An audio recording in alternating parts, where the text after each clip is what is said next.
Although he lived for only a few years in the Dakota Territory, Alexander Mackenzie ruled the government of North Dakota with an iron fist from his headquarters in St. Paul. Boss Mackenzie, as he became known, created a political machine that favored the railroad and grain interests.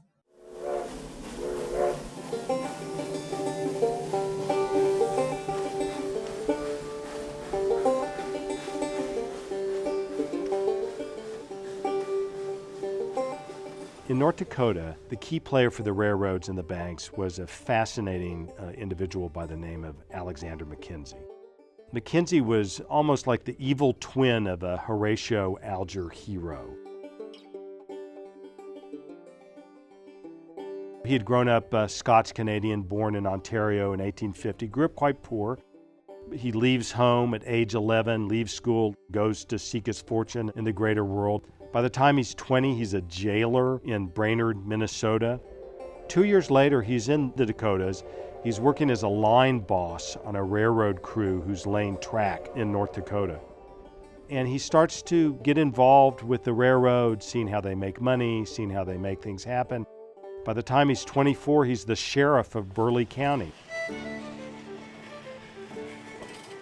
This is the kind of guy the railroads are going to like. I mean, he knows how to boss people around. He's got the authority of the law. And they make things good for him as well, too. He makes a lot of money. Is thought at one point to have nearly $250,000, which was unheard of at the time. And what happens is Mackenzie becomes the railroads and the banks and the Minneapolis Chamber of Commerce. That's their man in North Dakota. He's the one who's going to decide who's going to run on the Republican ticket, who's going to do this, what kind of bills are going to go forward, what kind of bills are not going to go forward.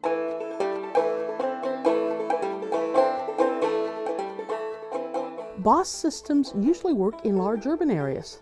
That's what makes Mackenzie stunningly unusual. Here's a guy who's delivering in the middle of North Dakota and delivers to the extent that he actually moves his personal residence to St. Paul and runs a dedicated telegraph line from the Merchants Hotel to the Capitol. So anytime Mackenzie wants or needs something, he could have a message sent directly to the state capitol. He's got power. He delivers the Capitol. He delivers votes. Part of the problem with Alexander Mackenzie is that he really reached too far.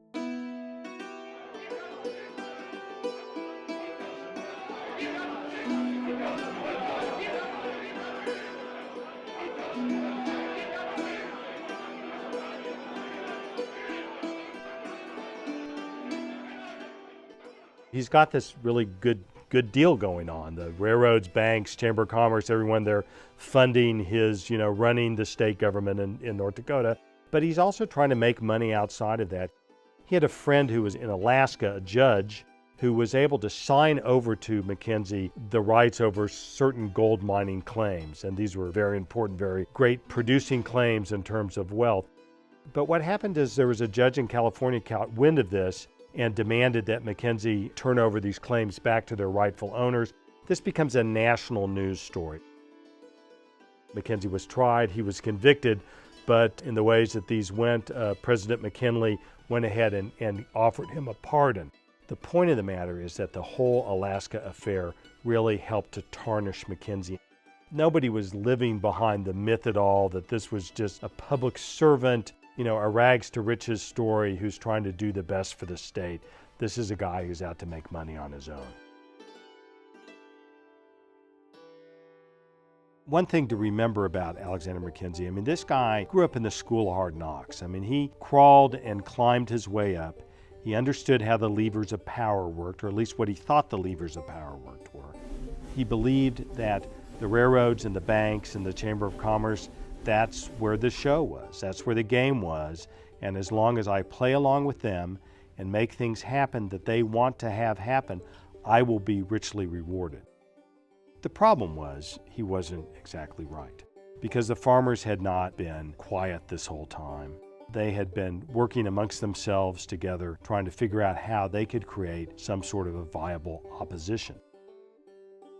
You start to see the Republican Party fracturing on Mackenzieism, the folks who want to keep things as they were, the stalwarts, and the insurgents progressive Republicans and the Democrats joining together in the 1906 election, and John Burke wins the election.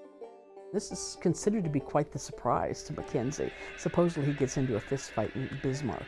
That how could he have possibly lost the governor's office even though he himself wasn't running, but how could he possibly have not been able to control it? I don't think that helps his standing as a kingmaker in North Dakota.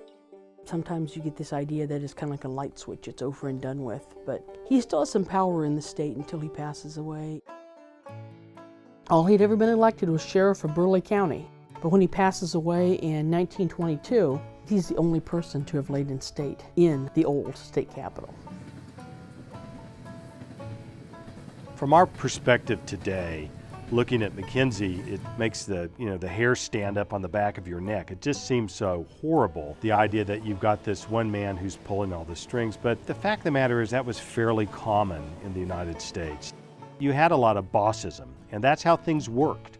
It was very effective, but obviously it was also quite undemocratic as well.